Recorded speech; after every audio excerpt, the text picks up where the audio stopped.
Bienvenue au Pré-Congrès international des énergéticiens. Aujourd'hui, nous célébrons le Reiki Usui.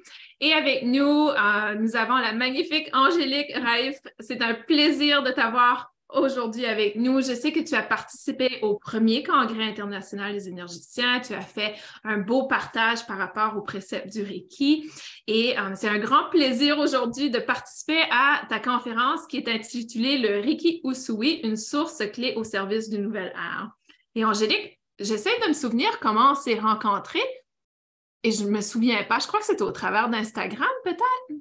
Oui, on s'est rencontrés sur les réseaux sociaux, effectivement. Alors, je ne sais plus, pareil, est-ce qu'on a interagi l'une l'autre sur nos publications et qu'on a commencé à engager la conversation, mais oui, c'était sur Instagram, c'est certain, ça. Ouais, parce qu'on provient d'une lignée Reiki différente, donc on ne s'est pas rencontrés comme ça, mais le Reiki nous a fait notre rencontre, dans le fond. Alors, je te laisse la parole, Angélique. Merci d'être ici aujourd'hui avec nous. C'est un plaisir de pouvoir entendre tes sagesses aujourd'hui. Merci à toi, Isabelle. Eh ben, bonjour à tous et bienvenue sur cette conférence donc intitulée Le Reiki Usui, une ressource clé au service d'une nouvelle ère. Alors, je suis Angélique Raif, enseignante de Reiki Usui, fondatrice de l'école de Reiki contemporain et je suis aussi l'auteure d'oracles et de livres sur le thème du Reiki aux éditions Contredire et Le Courrier du Livre. Alors moi, le Reiki est entré dans ma vie il y a bientôt 10 ans maintenant en tant que pratique personnelle et je le pratique professionnellement et ben, depuis le week-end avant le premier confinement ici en France, donc ça va faire bientôt 2 ans et demi, 3 ans. Alors, nous sommes au Pré-Congrès international des énergéticiens. Sur la journée consacrée au Reiki, j'imagine fort bien que vous savez déjà ce dont il s'agit, notamment si vous avez participé aux conférences précédentes. Je vais quand même vous faire un tout petit rappel sur ce qu'est le Reiki Usui pour les personnes qui arrivent sur cette conférence et qui ne sauraient pas forcément de quoi il s'agit. Alors, le Reiki Usui, c'est tout un art de vivre qui a été installé par Mikao Usui il y a 100 ans au Japon. C'est une technique qui fait appel à l'énergie Reiki. J'aime bien désigner cette énergie comme étant l'énergie avec un grand E. C'est l'énergie qui nous entoure. C'est une énergie bienfaisante, une énergie d'amour qui est bénéfique à tous pour vivre dans un état d'équilibre et d'harmonie, non seulement à l'intérieur de soi, mais aussi avec tout ce qui nous entoure, avec notre environnement et toute autre forme de vie. Alors, on dit souvent que le Reiki a été découvert il y a 100 ans. Pour moi, il s'agit plutôt d'une redécouverte, ou même d'une façon particulière finalement à Mikao Usui de bénéficier de l'énergie Reiki. Parce que cette énergie Reiki, il ne l'a pas inventée à proprement parler, il ne l'a pas découverte, elle existait déjà avant qu'il s'en serve. D'ailleurs, on trouve d'autres façons de canaliser et de bénéficier de l'énergie Reiki. Le mot Reiki, il est utilisé au Japon depuis au moins un millénaire. C'est un mot qui désigne une atmosphère mystérieuse. C'est une ambiance particulière, quelque chose qui ne se voit pas, mais qui se ressent. Moi, je le perçois un petit peu comme une magie, comme une aura, comme ce qu'on se ressent finalement quand on rentre dans un lieu sacré, dans un temple, dans une église peut-être, une forêt un petit peu mystique. Vous savez, tous ces lieux où le voile, il est mince entre les différents mondes. Donc, il est important de distinguer l'énergie Reiki en elle-même, cette énergie universelle, de la méthode spécifique de canalisation et d'utilisation finalement de cette énergie qui nous vient de Mikao Usui. Donc, pour désigner l'énergie Reiki, je parlerai simplement de Reiki, et pour désigner la méthode, on parle de Reiki Usui. Et dans l'intitulé de cette conférence, moi, je vous parle de Reiki Usui, qui a donc vu le jour il y a 100 ans précisément, parce que c'était en 1922. Alors, la question qui se pose, c'est pourquoi? Pourquoi finalement Mikao Usui a reçu cette capacité de canaliser l'énergie de cette manière lors de son ascèse sur le mont Kurama? Pourquoi ce timing précisément? À quelle fin est-ce qu'on doit utiliser cette méthode? Et ce sont là les questions auxquelles je vais désormais tenter de répondre. Si vous avez d'autres questions ou s'il y a des questions qui arrivent en cours de route, n'hésitez pas à les poser. J'y répondrai à la fin de cette petite conférence. Alors déjà, pourquoi Mikao Usui? Je pense qu'on ne pourra jamais obtenir de réponse précise à cette question, mais on peut avoir des petits éléments quand même de réponse. Et pour ça, il suffit de se pencher sur le contexte de l'époque, le contexte du lieu et le personnage en lui-même. Donc, il faut le rappeler, nous sommes au Japon en 1922. Le Japon, c'est une terre empreinte de l'énergie et des valeurs des samouraïs, qui respectaient scrupuleusement un code d'honneur très strict, le Bushido. C'est ensuite un empire, à part entière.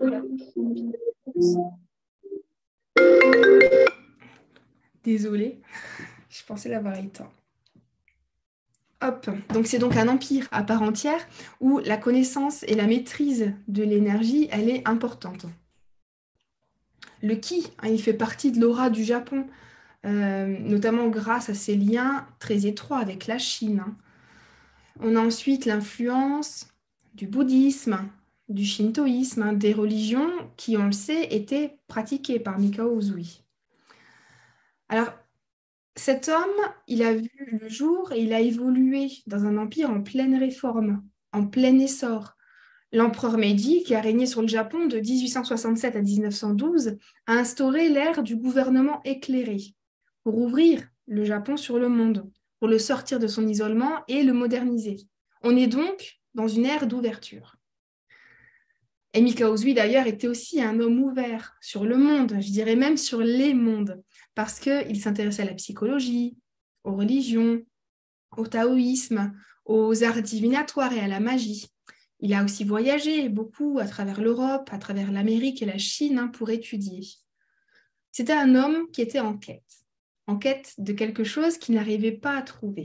C'est pour cette raison qu'il est parti méditer pendant 21 jours sur le Kurama-yama, au nord de Kyoto. C'est sur cette montagne qu'il a reçu son satori, cette capacité de canaliser l'énergie Reiki pour la transmettre notamment par des séries d'appositions de mains. Mais pas uniquement. Parce que quand il pratiquait le Hatsureyo, qui est l'ancêtre de l'auto-soin qu'on pratique actuellement, eh bien, il faisait des appositions de mains, certes, mais il pratiquait aussi des méditations, des réflexions philosophiques grâce aux 5 principes du Reiki, qui était l'objet de la première conférence que j'avais faite au Congrès international des énergéticiens l'année dernière. Et il récitait également des poèmes écrits de la main même de l'empereur Meiji. Alors, je vais m'intéresser un petit peu plus à cet empereur. Il faut déjà savoir qu'au Japon, jusqu'à relativement récemment, l'empereur était considéré comme le descendant de la déesse Amaterasu, qui est la déesse du soleil. C'était donc un dieu vivant sur Terre. Et en tant que tel, il détient des secrets que l'empereur Meiji, lui, a décidé de partager avec son peuple pour le plus grand bien de tous. Alors, avant de vous en dire plus, on va déjà faire un petit saut dans le temps et remonter jusqu'à la nuit des temps, finalement, jusqu'à ce moment où les âmes ont commencé à s'incarner sur Terre dans le but de travailler sur elles-mêmes, dans le but de grandir par le biais d'expériences, par le biais de rencontres, d'un vécu matériel. Le problème, c'est que ces âmes, quand elles se sont incarnées, elles ont conservé tout un panel d'outils qui leur permettaient de vadrouiller, de communiquer avec les autres mondes. Donc, ça ne permettait pas de s'ancrer finalement pleinement sur Terre, de vivre une vie purement matérielle et de tirer les leçons des expériences qu'elles étaient venues vivre sur Terre. Donc, à la demande générale, ces outils, on les a dissimulés pour nous permettre de mener à bien nos cycles d'incarnation et ce qu'on a fait jusqu'à relativement récemment. Sauf que, il n'y a pas besoin de l'expliquer, la Terre, elle va mal aujourd'hui. On le voit assez avec tout ce qui se passe au niveau climatique, au niveau environnemental notamment. On a tellement été connectés à notre matérialité qu'on commence à s'auto-détruire et qu'on a oublié finalement aussi cette autre part de nous, cette part spirituelle qui a volontairement été mise en sommeil pendant plusieurs millénaires. Donc pendant tout ce temps, il y a quand même certaines personnes, des gardiens, qui ont veillé sur les différents outils qu'on a mis de côté pour ne pas les perdre, pour ne pas perdre ce savoir, ces facultés de communiquer avec cette part de nous qu'on avait laissée là-haut. Et donc, il y a un moment où il a fallu prendre la décision de ressortir ces outils pour en faire bénéficier le monde, pour que chaque âme puisse redevenir complète, pour que nous puissions en fait nous réunifier.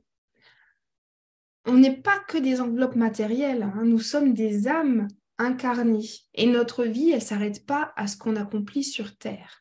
Et comment est-ce qu'on peut espérer trouver l'harmonie si nous ne sommes pas complets, quelque part? C'est là tout l'enjeu,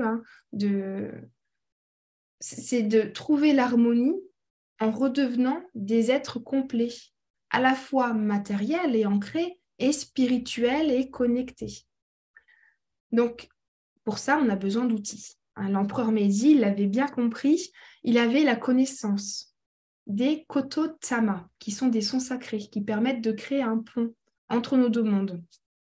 Il a écrit plus de 100 000 poèmes dans lesquels il a également placé ces koto-tama pour en faire profiter son peuple. Donc, en plus de la leçon morale explicite des poèmes, il y avait ces vibrations qui étaient un petit peu cachées à l'intérieur des poèmes et qu'on vient déclencher quand on vient réciter le poème à voix haute. C'est ce que Mikao Usui faisait lors de ses Hatsureyo, de ses rassemblements avec ses élèves, proclamer les poèmes à voix haute pour bénéficier de leurs vibrations et de leurs bienfaits. Et c'est justement dans le même temps que le Reiki Usui a vu le jour. Il y a donc un siècle, il y a eu cette volonté de nous redonner des outils pour nous permettre, d'une part, de ne pas nous autodétruire en restant dans une matérialité abusive et nocive, mais aussi de nous réaliser pleinement. Et depuis, les outils qui vont nous permettre de redevenir ces êtres complets, ils se font de plus en plus nombreux. Il y a eu cet élan universel qui existe encore aujourd'hui, de vouloir vivre dans l'harmonie et d'être heureux tout simplement. Mais avant d'arriver à ça, il y a de nombreuses étapes. Il faut déjà reprendre conscience de notre dimension énergétique, du fait que nous avons une âme, des cycles d'incarnation, des missions à accomplir sur Terre, que l'énergie qui circule en nous, elle existe, qu'on n'est pas juste un amas de chair et d'os, que nous sommes tous faits de la même énergie finalement et que par extension, nous sommes tous connectés. Sans cette conscience, personne n'aura l'idée ou l'envie d'aller utiliser des outils pour redevenir cet être complet si on n'a pas conscience simplement qu'il y a cette autre part de nous qui existe. Et finalement, c'est ce que le monde essaye de faire depuis maintenant 100 ans. Avec la résurgence d'anciennes pratiques, avec l'émergence de nouvelles méthodes aussi. Par exemple, dans les anciennes pratiques, on peut venir citer, on a vu les koto-tama, ces sons sacrés, ces vibrations. On peut aussi trouver le triangle d'or d'Isis, qui est une énergie spirituelle qui est reliée à la déesse Isis, qui est une déesse de l'Égypte antique. C'est une technique qui a été redécouverte par James Jim Purner en 1986, par exemple, en plein essor de spiritualité et d'ésotérisme. On peut aussi parler du néopaganisme, qui est une forme de retour aussi au cycle naturel des saisons qui ont chacun leur énergie propre. Pour les nouvelles techniques, on peut citer le Laoshi, qui lui a vu le jour dans les années 90 en Amérique, qui ressemble assez finalement au Reiki dans la façon de canaliser et de transmettre l'énergie. On a aussi cherché à importer des techniques qui étaient bien ancrées dans d'autres pays, dans d'autres cultures, comme par exemple le yoga, le tai chi, le qigong. On a aussi fait des compositions comme le massage des 5 continents, qui est très en vogue en ce moment et qui finalement est un mélange de différentes techniques et de différentes cultures. Là, on est en plein dans le New Age, c'est ça, le nouvel âge, ce mouvement spirituel occidental qui prône l'éveil spirituel, qui prône le retour à la spiritualité et qui est en plein essor dans les années 60, 70, 80. C'est ça la nouvelle ère qu'on cherche à instaurer depuis un siècle maintenant. Après, le New Age, malheureusement, c'est un terme qui est devenu péjoratif. Quand on dit que c'est New Age, on entend par là que c'est un peu fantaisiste, que c'est un peu loufoque, hein, que c'est un peu, même, disons-le, des personnes qui peuvent avoir des comportements sectaires ou très clivants. Là, c'est normal, c'est le cerveau qui parle, hein, le cerveau qui, lui, lutte pour sa survie et qui va lutter, du coup, contre cette reconnexion à une autre part, hein. Lui, il avait le monopole jusque-là de l'ego. Il existait pleinement et singulièrement, et tout d'un coup, on veut lui voler la vedette. Donc non, effectivement, on va trouver tout un tas de raisons de rejeter cet éveil et la notion même d'existence d'autre chose. C'est normal, on ne peut pas blâmer euh, notre cerveau pour ça, notre mental. Lui, il connaît que la matérialité, hein, depuis notre naissance, depuis plusieurs vies, même certainement. Donc, il faut apprendre à se défaire de ces schémas qui sont bien ancrés, de cette vérité qui n'en est pas une. Mais pour lui, c'est la seule qui existe. Hein. Il n'existe que le plan matériel. Donc, petit à petit, il faut réussir à s'ouvrir à cette possibilité, reprendre conscience de l'autre part de notre être qui existe bel et bien et avant d'avoir envie de renouer avec elle. Donc, le temps ici doit faire son œuvre. Comme dans tout processus d'évolution, le cheminement est nécessaire. Ça ne sert à rien de vouloir marteler quelque chose en tête. Il faut laisser les choses se défaire petit à petit, planter la graine, comme on dit, et la laisser germer. C'est pas en arrivant avec le gros bulldozer, en changeant toutes les anciennes croyances, qu'on arrive à installer de nouvelles croyances durablement, profondément et avec sincérité surtout. Le but, c'est pas d'apprendre des choses par cœur, c'est de sentir ces choses-là vibrer en nous profondément. Et donc pour ça, le temps est nécessaire. Plus on avance justement dans le temps et plus le phénomène s'active, s'amplifie, s'accélère. Certains vont dire aussi qu'on peut recevoir l'aide dans ce passage à cette nouvelle ère, de l'aide d'âmes plus éveillées, ayant pour mission de venir un peu guider, orienter et accompagner ce passage. Peut-être que tu connais le concept des enfants indigos, hein, qui sont des âmes qui sont incarnées dans les années 70, 80 pour justement venir accompagner et porter ce mouvement, pour venir chapeauter aussi, encadrer les générations futures qui seront encore un peu plus enclines à faire bouger les choses. Et depuis, effectivement, on a accueilli des générations d'enfants cristal, d'enfants arc-en-ciel qui bien souvent se trouvent dans des familles d'enfants indigos, toujours dans le but d'aider l'humanité à s'élever vers un autre degré de conscience. Donc, on a plein d'outils, on a des petits guides qui nous viennent s'incarner avec cette mission de nous accompagner dans ce renouveau. Donc, voilà, la nouvelle ère, elle est là, on ne peut pas le nier. Ok, mais le Reiki Usui, finalement, dans tout ça.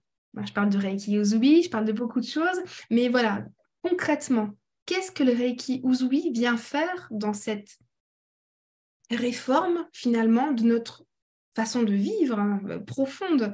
Là, il y a tout qui change, même si le monde reste tel qu'il est, le monde matériel, il ne va pas changer, il va rester tel qu'il est, mais c'est notre regard sur ce monde qui va évoluer. C'est notre façon d'interagir avec lui, d'interagir entre nous, d'interagir avec la nature et toutes les autres formes de vie qui est amenée à évoluer, à changer.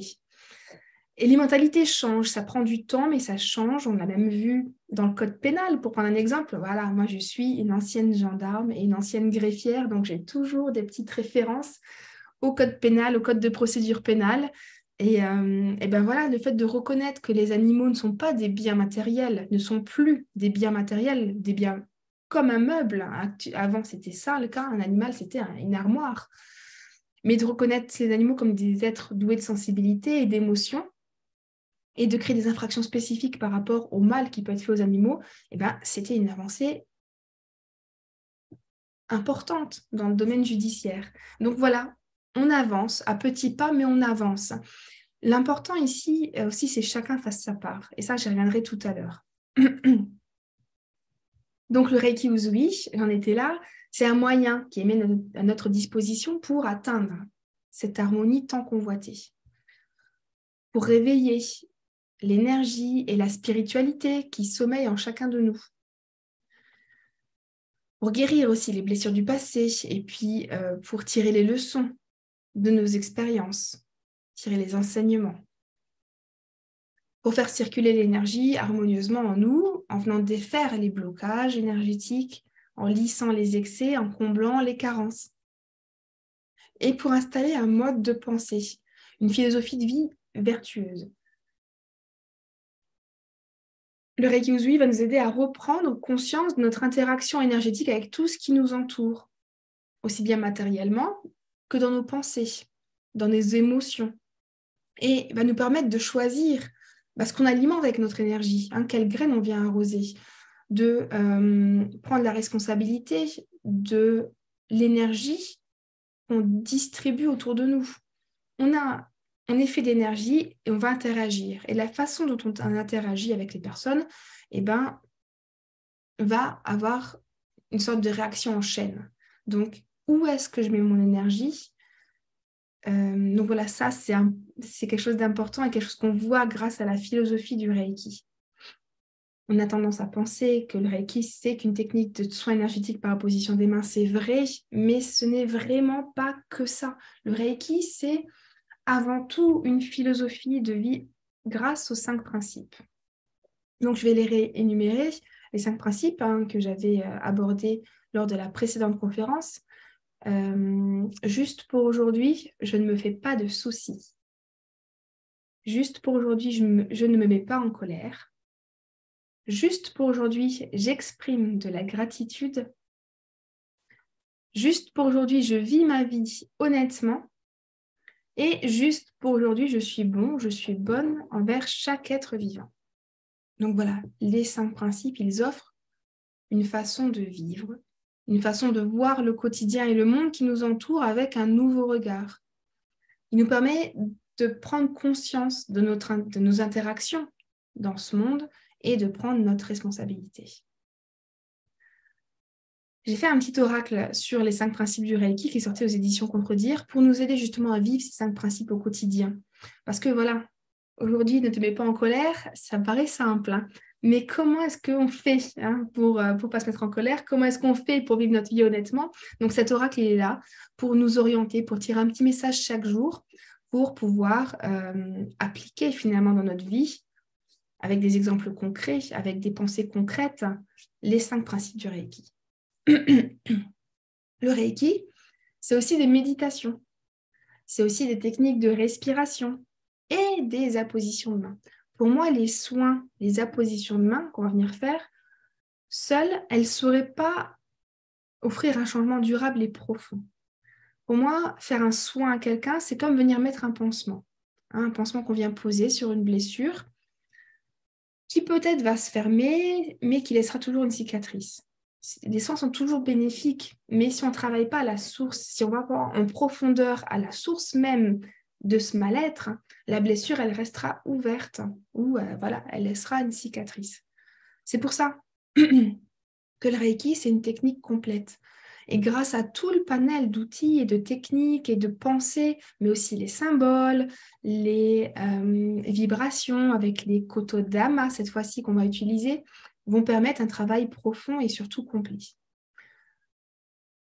Travailler tous les aspects du Reiki, c'est le vivre dans son quotidien. C'est l'avoir toujours là en filigrane de notre journée. C'est adopter un nouveau mode de vie. On a la chance d'avoir un outil abouti et entier à notre disposition. C'est pour ça que moi, j'éprouve une immense gratitude envers le fondateur de cette méthode, Mikao Usui, et envers tous les maîtres qui ont permis la propagation du Reiki Usui à travers les continents et à travers les siècles. Contre vents et marées, bien souvent, parce que c'était pas facile au début de propager cette méthode qui était relativement nouvelle, qui a subi beaucoup de modifications dès les premiers maîtres initiés, qui a dû s'adapter à un contexte géopolitique vraiment pas évident, On le rappelle, il y a eu la guerre du Pacifique peu de temps après la mise en place du Reiki Usui, et donc il a fallu ruser un petit peu pour pouvoir exporter le Reiki du Japon aux États-Unis, qui était, donc voilà, un rappel, en guerre pendant quelques temps. Donc voilà, ils ont réussi à faire ce qu'il fallait, ces maîtres, pour qu'on puisse aujourd'hui bénéficier du Reiki Usui. Et pour ça, énorme gratitude.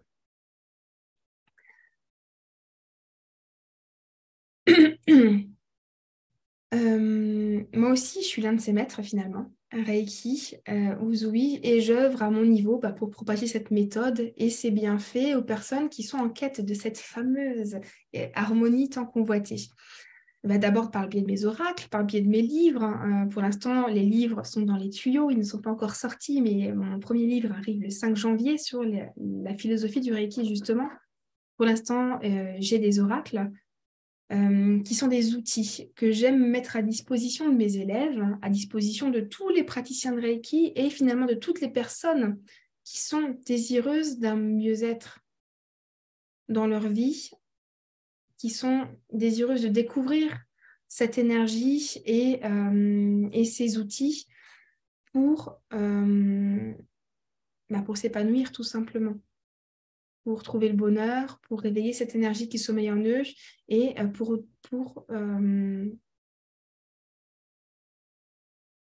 toucher du doigt ce mieux-être qu'on attend. D'ailleurs, le 3 novembre, il y a l'oracle des sons sacrés qui sortira en librairie. Donc ça, c'est un oracle, c'est le dernier, c'est le tout nouveau. Pour l'instant, il y en a 2 qui sont sortis. Le 3e arrive et c'est 42 poèmes de l'empereur Meiji, ces fameux poèmes dont j'ai parlé tout à l'heure qui contiennent les Kototama. Et voilà, j'ai hâte de vous en faire la présentation très bientôt sur mes réseaux sociaux dès que j'aurai reçu mon exemplaire.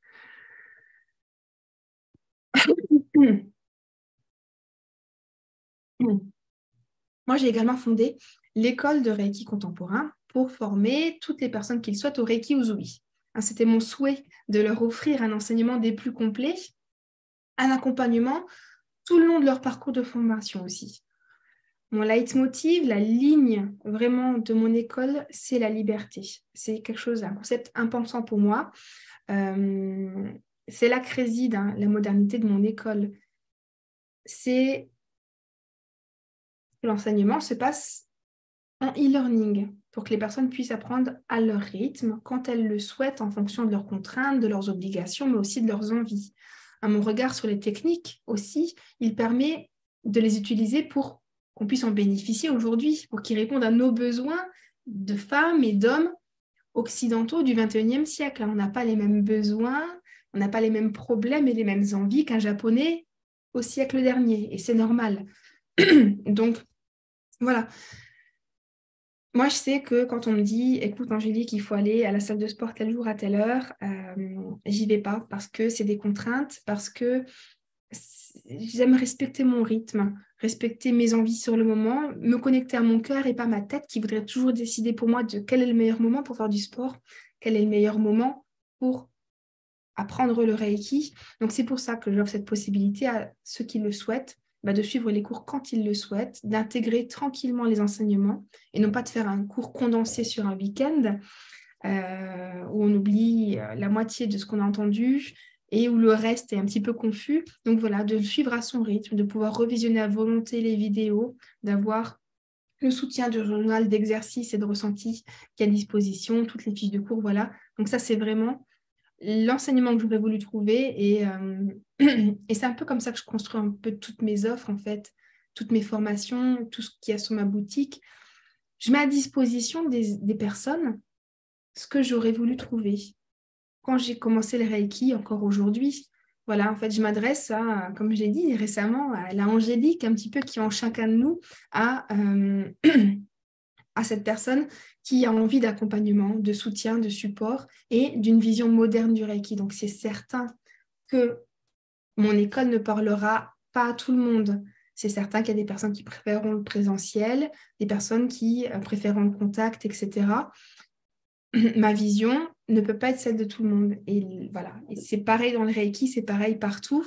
Donc voilà, je ne dis pas que ma façon de faire est la bonne, je dis que c'est la mienne et que chacun a une façon de faire et que chacun aura le public qui correspond ou qui attend les outils mis à disposition par les différents maîtres et par les différentes lignées.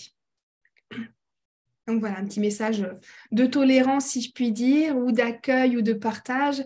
Mais voilà, chaque maître, comme je disais juste avant la conférence en échangeant avec Isabelle, chaque maître est motivé par la même envie, par la même intention de partage et de propager et de diffuser les Reiki, comme c'était le souhait de Mika Uzui sur sa stèle commémorative. Et chaque maître fait de son mieux pour ça, avec des choses qui résonnent en lui, avec sa propre histoire, avec sa propre expérience et ses propres ressentis.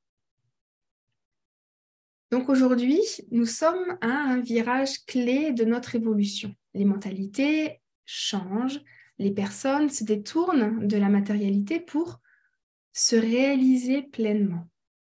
Ça veut dire que nous sommes en train de comprendre que le bonheur, il ne dépend pas de ce qu'on possède et de nos biens matériels, mais plutôt de notre réalisation.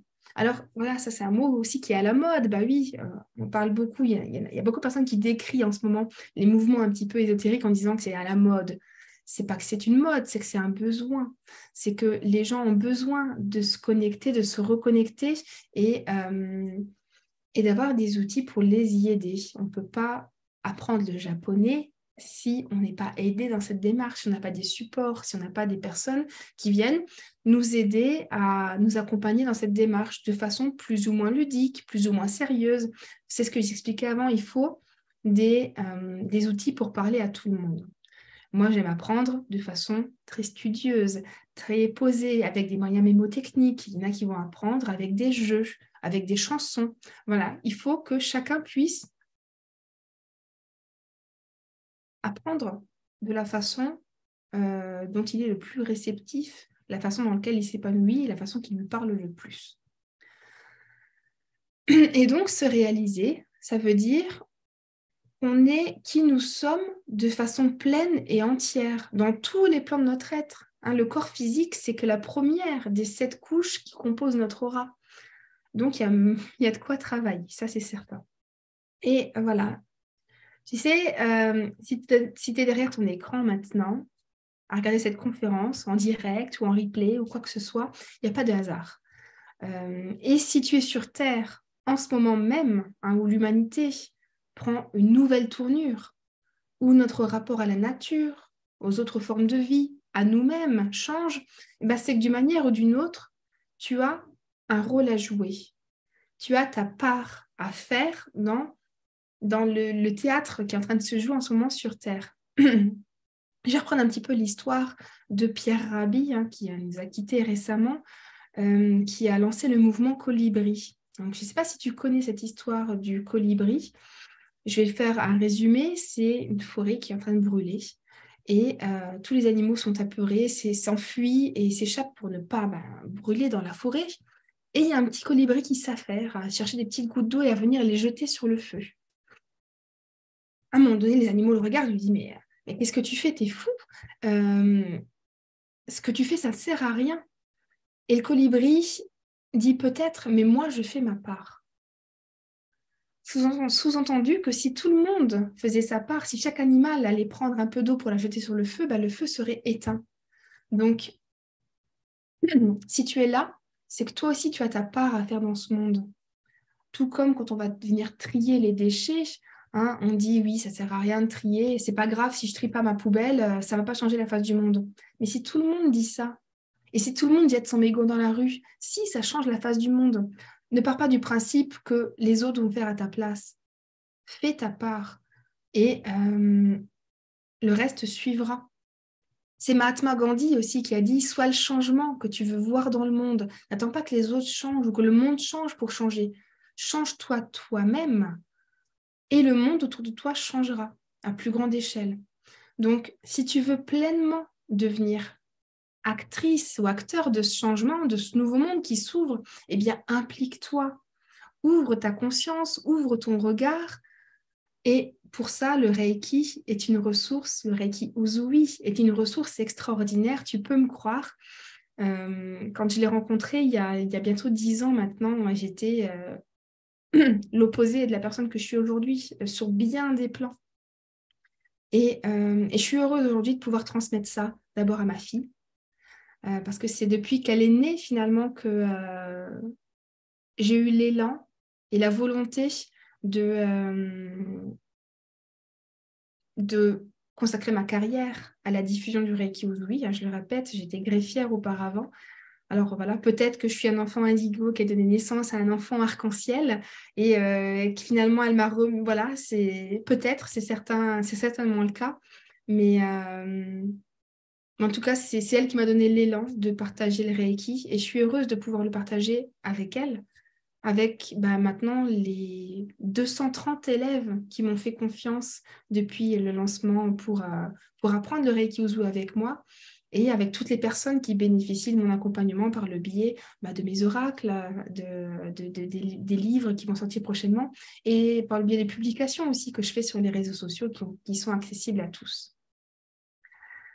Je vais m'arrêter là pour la présentation.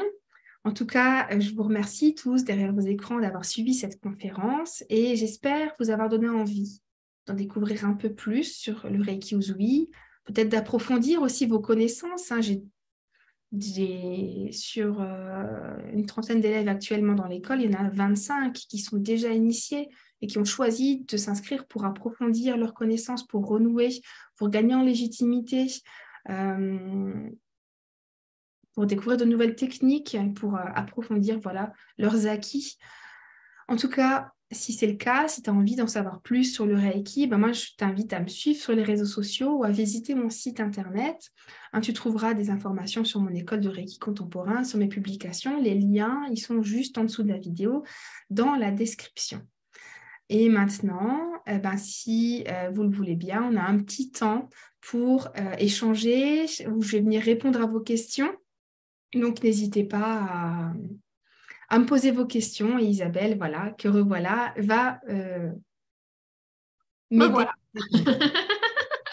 Super. Je crois qu'on a des étudiants. Il y a Nico qui dit coucou. Donc, Nicolas, un étudiant de mon école. Et je sais, on m'a demandé le lien pour les oracles. Donc, j'ai mis le lien de l'édition Très Daniel, donc pour qu'ils puissent accéder directement et aussi voir ton prochain oracle est annoncé à cet endroit. Et comme tu l'indiques, toutes les informations sont dans la section description pour ceux et celles qui se demandaient. Anne dit super, Isabelle et Angélique qui se ressemblent, s'assemblent. Elle dit vous êtes lumineuse et éclairante. Et c'est vrai que même si on n'a pas la même lignée Reiki, c'est ce que je partageais dans mon atelier juste avant, c'est que quand on est dans l'énergie du Reiki, on est dans la compassion, dans la bienveillance, dans l'amour et vraiment, il y a cette connexion. Et pour moi, c'est ça le Reiki. Il y a d'autres enseignants qui sont dans cette énergie autour de nous. Donc, c'est vraiment quelque chose. Après, c'est pas toujours évident parce qu'on peut être confronté à des personnes. Moi, je le vois, j'ai eu des débats sur la peine de mort récemment. Ah oui. Alors, c'est ce que je disais tout à l'heure, j'y pensais quand je disais que j'avais changé du tout au tout, j'étais plus du tout la même personne qu'avant, j'étais gendarme. Moi, j'ai feuillé les feuilles à la fin des procès pour savoir s'il avait bien été puni pour le crime ou le délit qu'il avait commis. Aujourd'hui, c'est pas ça, quoi. Hein. C'est plus ça. On est dans cette énergie d'amour un peu inconditionnelle et d'empathie et de connexion avec les autres êtres et de trouver finalement en tout le monde quelqu'un qui souffre, quoi. Hein, Exactement. Et c'est difficile d'avoir des débats sur la peine de mort. Et moi, j'expose mon point de vue. J'expose le point de vue, je pense, qui est aussi celui du Reiki Usui. Et j'essaye pas de convaincre les gens en face parce que c'est pas possible. Et c'est pas ce qu'on cherche à faire. Moi, je dis, moi, c'est comme ça que je pense. Comme je l'ai dit, je dis pas que c'est moi qui ai la raison ou que tu as tort. Chacun a son point de vue. Le mien a évolué. Peut-être qu'il changera encore. Peut-être que le tien évoluera. Mais voilà, je te présente mon point de vue, mes arguments. On est tous interconnectés. Faire du mal à quelqu'un d'autre, c'est se faire du mal à soi. Donc, je ne suis pas sûre que la peine de mort soit la réponse adaptée. On ne va pas rentrer dans le débat maintenant. Mais voilà, c'était rester toujours dans la bienveillance, dans le partage, sans vouloir convaincre les gens. C'est comme ça qu'on rentre dans des comportements sectaires, finalement. À vouloir dire, si, tu as tort, c'est moi qui ai raison, etc., etc. Moi, je pense comme ça, tu es libre de penser ce que tu veux. Voilà mon point de vue. j'entends ce que tu me dis, j'entends tes arguments, mais ce sont pas les miens, quoi. Voilà. Exactement. C'est tellement vrai. Ouais. Euh, Annabelle dit, cela revient à l'idée d'Isabelle de choisir son maître avec son ressenti. Merci justement d'être ainsi, chacun peut s'y retrouver. Et c'est exactement ce que tu dégages comme énergie, c'est d'inviter les gens à leur propre vérité, à s'écouter et à aller vers ce qui les appelle, dans le fond. Ouais, c'est ça. Je pense que on ne s'est pas trouvé par hasard aussi, je suis en train d'y réfléchir, et on a les mêmes vibrations et les mêmes. C'est pas le cas de tout le monde. Tout le monde n'est pas pour, et toi comme moi, l'enseignement à distance, parce que toi aussi, tu as une école d'enseignement à distance. Tout le monde n'est pas pour ça. J'ai essuyé quelques conversations pas très agréables au Salon Zen à Paris, hein, la semaine dernière, il y a 2 semaines, des personnes qui ne comprennent pas, qui vont en voyant voilà. Mais je dis très bien, voilà, c'est ma façon de faire, c'est pas pour tout le monde. Tout le monde ne vote pas à gauche, tout le monde ne vote pas à droite, tout le monde n'est pas pour les visioconférences ou les soins à distance. Chacun prend ce qui est pour lui, et moi, je n'ai pas la prétention de m'adresser à tout le monde. Je vais m'adresser, comme j'ai dit, à des personnes finalement qui me ressemblent, qui nous ressemblent, toi et moi. Et c'est pour ça aussi, je pense qu'on s'est retrouvés. J'ai Marco, que tu connais peut-être. Ouais. Il est aussi avec moi sur les réseaux sociaux avec qui je discute, et il m'a demandé si j'avais pas été initiée par toi. Il me dit parce que je retrouve beaucoup d'elle en toi. Ah ouais, c'est intéressant. Et je trouvais ça chouette parce que je trouve que tu es une super belle personne aussi et j'adore ce que tu fais. Donc c'est un beau compliment, et ça vient appuyer un petit peu notre partenariat et notre vision commune du Reiki et du partage autour du Reiki. Absolument, absolument. Je crois que c'est important. Et tu sais, quand on est dans l'énergie d'abondance, il n'y a aucune raison pourquoi on ne peut pas s'associer à d'autres enseignants qui font exactement la même chose que nous, dans le fond. Pour moi, c'est ça la force, dans le fond, d'avoir un message commun, d'avoir une collaboration et de voir qu'il y a possibilité d'avoir des partenariats, des partages pour moi. Je crois que c'est important. J'ai une plateforme et j'aime la partager avec d'autres personnes. Donc, je crois que c'est important de le faire ainsi. Pas de notion de concurrence quand c'est comme ça. Après, chacun, on est tous là pour le même but. C'est ça. Pas une question de business. Après, oui, c'est notre métier. Oui, oui. Ouais. Mais ce n'est pas un business pur, c'est cette envie profonde de diffuser le Reiki. Et je pense que si ce n'est pas juste, eh ben, il n'y a pas d'élèves tout simplement, quoi. Exactement. Tu as complètement raison. Ouais. David dit c'est assez proche des autres enseignements, l'accord Toltec, respect de soi, des autres, bref, des préceptes d'un livre célèbre, la Bible, non. Et dans le fond, les préceptes du Reiki proviennent d'une inspiration de lecture que Mikao Usui, je crois que c'était les lettres de l'empereur ou... Ouais. C'est drôle parce que ça fait partie de l'introduction du livre qui sortira du coup le 5 janvier. J'ai vu la semaine dernière la date de l'éditeur, le 5 janvier 2023, le livre sur les 5 principes du Reiki. Et j'étais encore en train de travailler avec lui tout à l'heure sur la couverture. Et oui, effectivement, les 5 principes du Reiki, c'est pas Mikao Usui qui les a inventés. Il les a pas non plus piqués à ce fameux médecin, Dr Bizan, qui avait des trucs similaires. Il les a pas non plus piqués à l'empereur Meiji, qui a promulgué un texte sur l'éducation notamment. Mais en fait, ça va dans l'intention commune, dans cette volonté qui existe depuis toujours dans tout le monde entier, d'aller bien, les 10 commandements. Les préceptes du confucianisme, les préceptes du bouddhisme, effectivement, le Bushido, le code d'honneur des samouraïs, tout ça, c'est à travers, je pense qu'ils ne se sont pas concertés entre les millénaires et les différents continents, mais c'est une envie en fait profonde et commune qui... un petit peu comme comment appeler ça, tu sais, une intention commune, un égrégore finalement ou autre, que tout le monde veut aller vers l'harmonie et que ça, c'est au fond de nous depuis toujours et que chacun va l'exprimer à sa manière avec 5, 9, 10 préceptes. Mais oui, effectivement, c'est une façon d'exprimer des préceptes et des pensées qu'on a au fond de nous depuis toujours à travers le monde entier. Et Mikao Usui les a exprimés comme ça. Et Mikao Usui, on le voit même si on ne l'a pas connu, mais on le voit dans son énergie, dans les écrits sur lui qu'il était un éternel soif d'apprendre. Donc, il est allé chercher beaucoup d'influence autour. On va avoir 2000 élèves en 4 ans. Il a droppé. D'ailleurs, il est mort. Hein, il est mort lors d'un atelier. Hein. Je pense qu'il était vraiment à la tâche. Et c'est un petit peu ce que je vois de toi aussi. Et peut-être ce que tu vois de moi, c'est que quand on a tellement envie de partager, on fait beaucoup de choses. C'est ça, c'est cette soif. Mes élèves me disent toujours, mais tu te reposes quand en fait mais tellement soif de partager ça enfin, c'est une passion, c'est même pas un métier.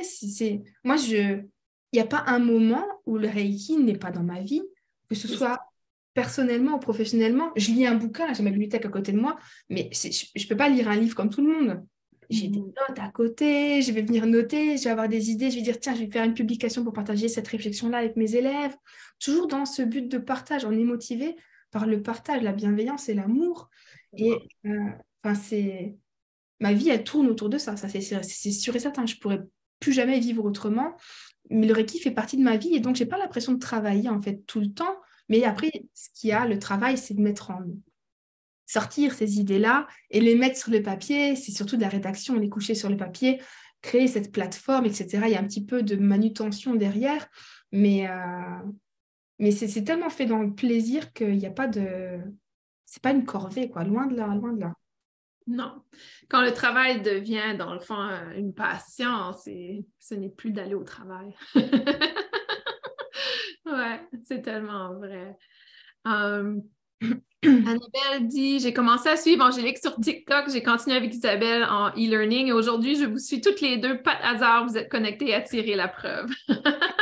Et c'est vrai, j'invite les gens, donc dans la section description, il y a aussi ton Instagram, je crois, et tu publies beaucoup des outils, des informations, donc j'invite vraiment les gens à aller te suivre sur Instagram. Est-ce que c'est la même chose sur TikTok? Je ne suis pas sur TikTok, donc... Sur TikTok, c'est que des vidéos, pour le coup, des petites vidéos. Je les republie à chaque fois sur Instagram. Donc, sur Instagram, disons qu'il y a tout. Ouais, d'accord. C'est un peu... Instagram, c'est vraiment le plus complet. D'accord, ouais. Après, j'aimerais publier plus. Il y a une période où je publiais tous les jours, mais c'est pareil. Quand? Il y a un moment où ça va mieux dormir. On a besoin du matin. Oui, tu fais du Reiki, mais voilà, c'est comme quand on explique faire du Reiki aux plantes, bah, il faut quand même les arroser. Hein, oui, j'adore. Je peux faire du Reiki sur moi, mais il faut quand même à un moment donné que mon corps se régénère dans le sommeil. Absolument. Anne dit merci Angélique, c'était poétique et harmonieux ton partage aujourd'hui. Ouais.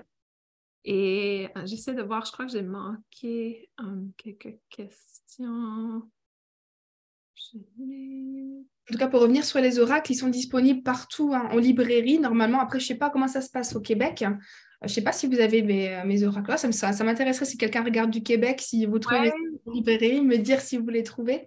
Est-ce que tu les as sur Amazon ou c'est seulement très Daniel? Ils sont sur Amazon, ils sont sur la Fnac en France, ils sont chez libraire. Ouais, donc Fnac, définitivement livre au Québec. Donc, ouais, définitif. Et si c'est sur Amazon, ça dépend parce que je crois que c'est plutôt si c'est un livre qui est créé par Amazon, là, ça serait disponible. Mais si c'est pas créé par Amazon, je ne suis pas certaine. Mais définitivement, Fnac, F-N-A-C. Est-ce que c'est .com ou .fr? Alors là, .fr. Ouais, je crois que c'est peut-être .fr, mais définitivement, il livre au Canada, aux États-Unis et à très bon prix. Donc, souvent, c'est là que je commande mes livres habituellement en français. Ouais. Moi, je les vends aussi sur mon site internet. Pour l'instant, on ne peut que faire la livraison en France métropolitaine parce que c'est ultra compliqué de mettre des frais de port à l'international. Il y a tout un tas de démarches de douane aussi à faire. Mais voilà, actuellement, quand on me demande en message privé, est-ce que tu peux me livrer par-ci, par-là, etc., bah, on passe par un autre biais et on fait la livraison. J'aimerais l'ouvrir à l'international, mais il faut que je mette au point tous ces frais, de port et toutes les démarches de douane qui sont horribles à faire. Ouais, absolument. Ah oui, c'est Ah, oh, horrible. si quelqu'un d'autre peut s'en occuper comme Amazon, tant mieux. J'avoue, ouais. Mais, des fois, on dit Amazon, c'est bien, c'est pas bien, mais ça permet aux gens d'avoir accès à des choses. Ben, moi, j'ai vécu en Calédonie C'est pendant ça, 12 ans et demi. exactement. Ouais. Et j'ai déploré le fait qu'on ne puisse rien nous livrer. Et aujourd'hui, ben, moi, je ne livre pas la Calédonie sur mon site parce qu'il y a des démarches de douane, les frais de douane qui coûtent plus cher Ouais, j'ai eu que cette expérience avec un oracle que j'ai envoyé en Nouvelle-Calédonie qui finalement a coûté un peu plus cher que prévu. Elle a dû coûter le double du prix, voire plus. Hein. Ah oui, absolument. Ouais. Missy a dit bonjour, vous deux. Je rentre seulement. Belle rencontre avec toi, Angélique, à Paris. Donc, elle t'a rencontré à Paris. Ils sont chouettes, tes oracles, pour les avoir eus en main à Paris. Est-ce que Super. c'était récemment, le salon à Paris? Le salon à Paris, là, c'était début octobre, oui. D'accord, donc ça fait pas longtemps. C'était Super. même pas prévu, c'était même pas prévu. Et moi, je m'étais renseignée pour y aller l'année prochaine. Et on m'a dit, ben, il reste une place pour cette année. Donc, en 15 jours, je suis C'est ça, c'est ce salon que tu me disais. D'accord, d'accord, d'accord. Ouais. vous. Et, Ouais. tout préparé en plus du travail quotidien, les flyers, les banderoles. C'était fait pour arriver. T'étais fait pour être là. Je peux pas dire non. Si on m'a proposé cette place-là, au dernier lieu, je me dis, il faut que j'y aille, quoi. Et j'ai fait des très belles rencontres hein, sur ce salon. Et c'est pas fini. J'ai encore des choses qui arrivent suite à ce salon. Mais c'était costaud. Hein. Ah, c'est drôle.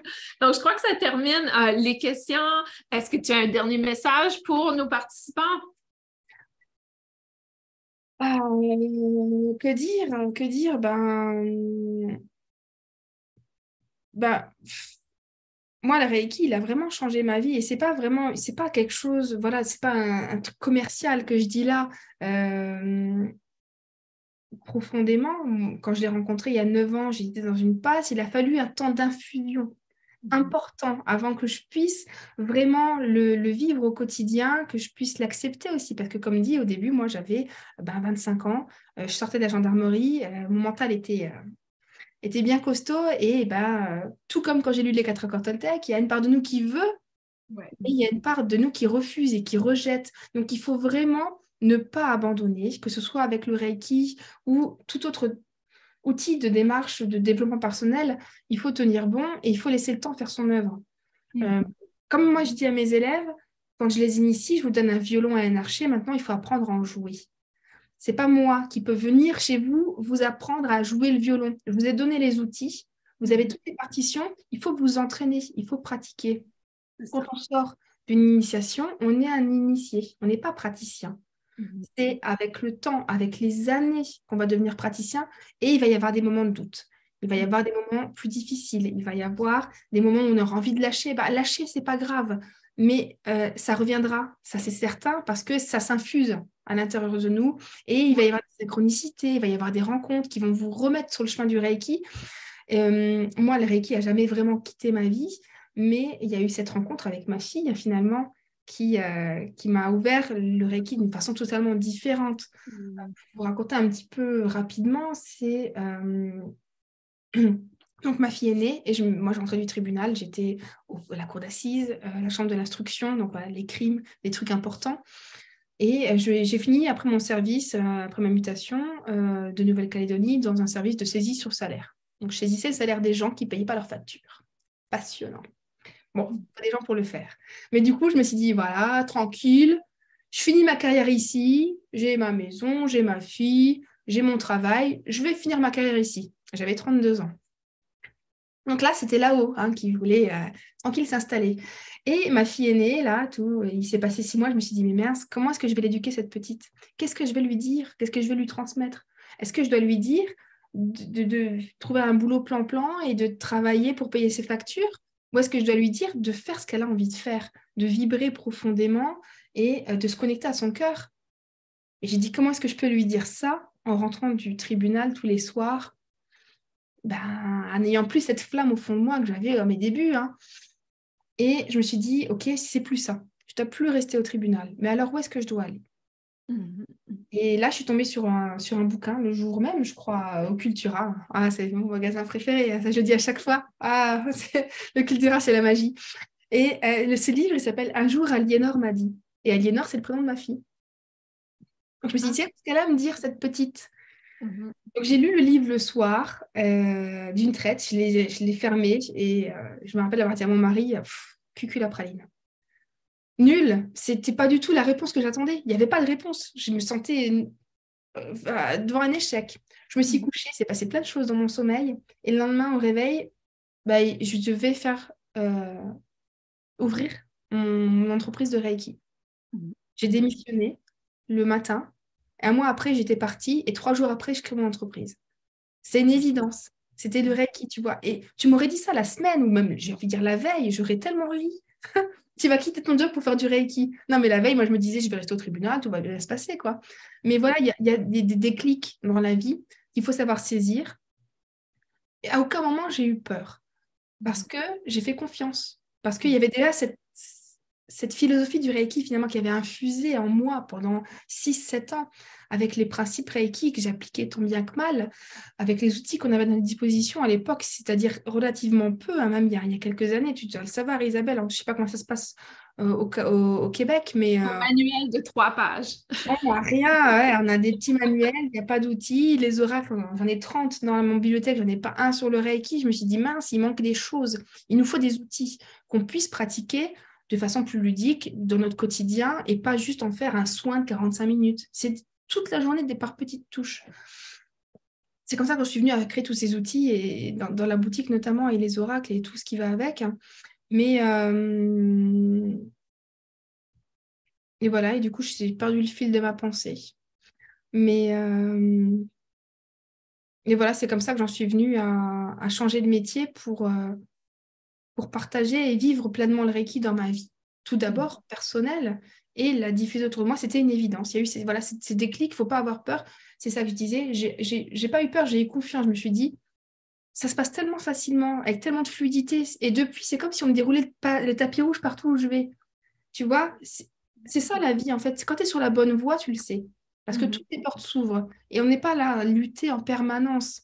Et donc saisir ces opportunités, se dire que si c'est pas là, de toute façon, ce sera ailleurs. Et que si nous, on ne sait pas pourquoi, l'univers, il sait pourquoi. Faire confiance en soi, en l'univers, et ne pas avoir peur, ne pas nourrir la peur. Toujours rester dans des cercles vertueux, des pensées vertueuses, nourrir la loi de l'attraction. Et voilà, faire confiance. Et en tout cas, voilà, la pensée principale, c'est que tout ça, c'est un cheminement, que j'aurais pas pu du jour au lendemain, après ma première initiation, démissionner de mon poste pour créer mon entreprise de Reiki. C'était exclu, c'était pas possible. Mais voilà, tout ça fait partie de mon chemin. C'est tous des petits pas que j'ai fait pour me mener là où je suis aujourd'hui. Il faut accepter de faire ce chemin. Ça fait Mhm. partie intégrante du process. On ne peut pas sauter d'étape.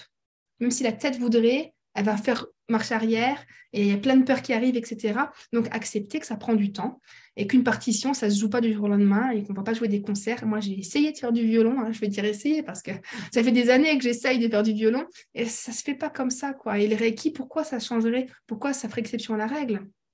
Ça Mhm. prend aussi du temps. C'est un nouveau mode de penser, de vivre, qu'on va intégrer et diffuser autour de soi. Donc, ça prend du temps. Il faut d'abord commencer par soi. On ne peut pas vendre, j'ai envie de dire, à quelqu'un d'autre quelque chose qu'on n'a pas appliqué à soi-même. Moi, Mhm. si maintenant je suis dépressive et que je veux donner des soins à quelqu'un, je vais dire, tu vas voir, le Reiki, c'est génial et tout. Bah non, enfin, la personne ne voudra jamais que je fasse un soin Reiki, ça n'a pas l'air de marcher. Donc déjà, appliquer à soi-même ce qu'on voudrait diffuser autour de nous, c'est ce que Mahatma Gandhi disait, hein, être le changement qu'on veut être dans le monde. On ne peut pas prendre soin des autres si on ne commence Mhm. pas par soi. Mhm. Donc là, je suis en train de faire une nouvelle conférence, en fait. Mais voilà, c'était le petit mot, voilà, d'accepter de cheminer, de prendre du temps pour soi, de s'offrir ce temps-là pour notre propre cheminement. Et le reste viendra par la suite tout naturellement. Voilà, Exact. le mot de la fin.